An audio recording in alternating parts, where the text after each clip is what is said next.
ضرورت نہیں ہے، لیکن بتا دیں کہ درد سر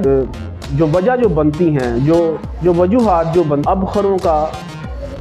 سر کی طرف بلغم کا اجتماع ہو جاتا ہے، ناک دم بھی بولتے ہیں۔ آج اور بہت مشہور بیماری کا ذکر کر، غروب آفتاب کا وقت شروع ہوتا ہے درد شقیقہ، یعنی آدھے دل کی متلی والا دراصل سر چکرانے کی وجہ سے آؤٹ ہو جاتا ہے، یا دماغ کا جھاڑو بھی کہتے ہیں۔ یہ کالی مرچ ہے، اس کو آپ نے 2 گرام لینا ہے، شدت کے مطابق 1 چھوٹی چمچ چائے و چیزوں کو بھی آپ نے دیکھ کر اور کوٹ چھان کر ان کو آپ دیتا ہوں کہ آپ نے بادی چیزوں سے آپ نے کھٹی زیادہ سے زیادہ لائک کریں، شیئر کریں۔ ناظرین آج کے لیے صرف اتنا۔ السلام علیکم، میں ہوں آپ کا معالج حکیم احتشام الحق فرام لاہور، پاکستان۔ آئیے جب بات کرتے ہیں ایک جسمانی بیماری کے بارے میں، اور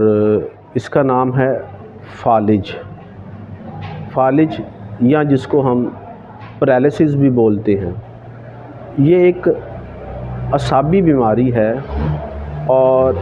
یہ بھی بیماری عمر کے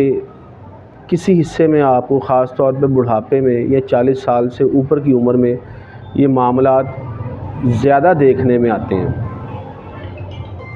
جب ایک انسان کو فالج کا اٹیک ہوتا ہے تو اس کی دائیں یا بائیں سائڈ جو ہوتی ہے وہ ناکارہ ہو جاتی ہے۔ عمومی طور پہ دیکھا گیا ہے کہ اس کی وجہ تو ویسے ایک بلغمی مادہ ہوتا ہے جو کہ ہمارے جسم میں سرایت کر جاتا ہے، اور ٹھنڈک کی وجہ سے یہ فالج کا اٹیک ہو جاتا ہے۔ لیکن آج کل کے افسردہ قسم کے دور میں یہ بیماری ہائی بلڈ پریشر اور کولیسٹرول کے بھی زیادہ ہونے کی وجہ سے دیکھی جاتی ہے، اور یہ بہت زیادہ، بلکہ آپ اس کو کہہ سکتے ہیں کہ اس کا وجود بہت زیادہ بڑھ چکا ہوا ہے۔ تو ناظرین سب سے پہلے ہم فالج کی کچھ اقسام کی طرف دیکھتے ہیں۔ فالج کی ایک قسم جس کو کہ ہم لقوہ بولتے ہیں، تو یہ بھی ہمارے علم میں بات ہونی چاہیے کہ یہ بھی فالج کی ہی ایک قسم ہے، اور اس کو چہرے کا فالج بولا جاتا ہے۔ اس میں آپ کی دائیں یا بائیں سائڈ جو چہرے کی ہے وہ ٹیڑھی ہو جاتی ہے۔ اسی طرح نظر میں بھی آپ کے خرابی آنا شروع ہو جاتی ہے۔ تو اسی طرح اب ہم اس کی ایک اور قسم کے بارے میں بات کرتے ہیں جس کو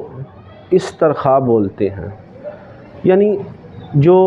پیٹ سے نیچے کا حصہ جو ہے اس کا شل ہو جانا، اس کا ناکارہ ہو جانا۔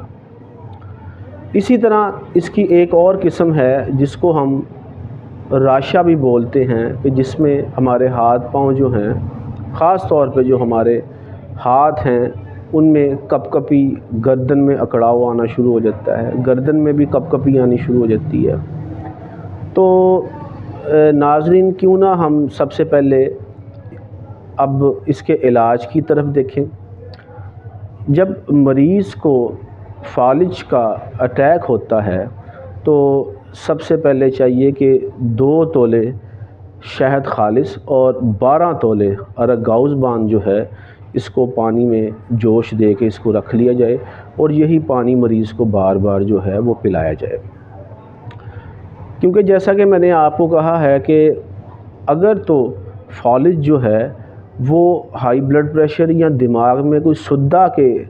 اٹک جانے کی وجہ سے، رک جانے کی وجہ سے، ٹھہر جانے کی وجہ سے اگر یہ ہو جائے تو سب سے پہلے مریض کا جو ہائی بلڈ پریشر اس کو کنٹرول کیا جائے، اور ایک طب یونانی کا ایک بہت ہی مشہور و معروف شاہکار جس کو ہم خمیرہ مروارید بولتے ہیں، اگر وہ صبح شام یعنی اس کی آدھی چمچ ماء الاصل، جو میں نے ماء الاصل جو آپ کو بتایا، یعنی شہد 2 تولے اور ارگ گاؤزبان 12 تولے، وہ جوش دیے ہوئے پانی کے ساتھ بھی آپ یہ خمیرہ مروارید جو ہے آدھی چمچ صبح شام 2 ٹائم اس کو دے سکتے ہیں۔ اسی طرح اگر یہ حملہ فالج کا یہ بلغمی مادے کے جسم میں ٹھہر جانے کی وجہ سے اگر ہوا ہے، اگر اس میں کوئی بلڈ پریشر کا ایلیمنٹ نہیں ہے، کوئی ہائی کولیسٹرول کا اگر کوئی ایلیمنٹ نہیں ہے، تو مریض کو صبح معجون ازراقی جو ہے وہ صبح آدھی چمچ چھوٹی ناشتے کے بعد اس کو دودھ کے ساتھ اس کو آپ دیں۔ اسی طرح شام کو 4 بجے دواء المسک جواہر ہار، اس کے بھی نسخے آپ کو کتابوں میں مل جائیں گے آپ کو، تو اس کی آدھی چمچ چھوٹی شام کو 4 بجے پانی سے دی جائے، اور رات کو سوتے وقت کھانا کھانے کے بعد حب مقوی اعصاب کا کوئی نسخہ یا حب ازراقی جو ہے 1 سے 2 گولی جو ہے وہ رات کو سوتے وقت دودھ سے دی جائے۔ مریض کا جو ہے وہ ماحول بڑا اچھا، اس کے کمرے کا، گھر کا اس کا ہونا چاہیے، اس کے ساتھ مکمل تعاون ہونا چاہیے، اس کے ساتھ پیار ہونا چاہیے، لگن ہونی چاہیے۔ یہ میں اس لیے باتیں کہتا ہوں کہ پھر اللہ رب العزت مزید آسانیاں فرما دیتے ہیں۔ دوسرا یہ ہے کہ مریض کو اگر بلغمی مادے کی وجہ سے اگر کوئی ہائی بلڈ پریشر کا مسئلہ نہیں ہے تو اس کو کبوتر کا جو گوشت ہے اس کا شوربہ دیا جائے،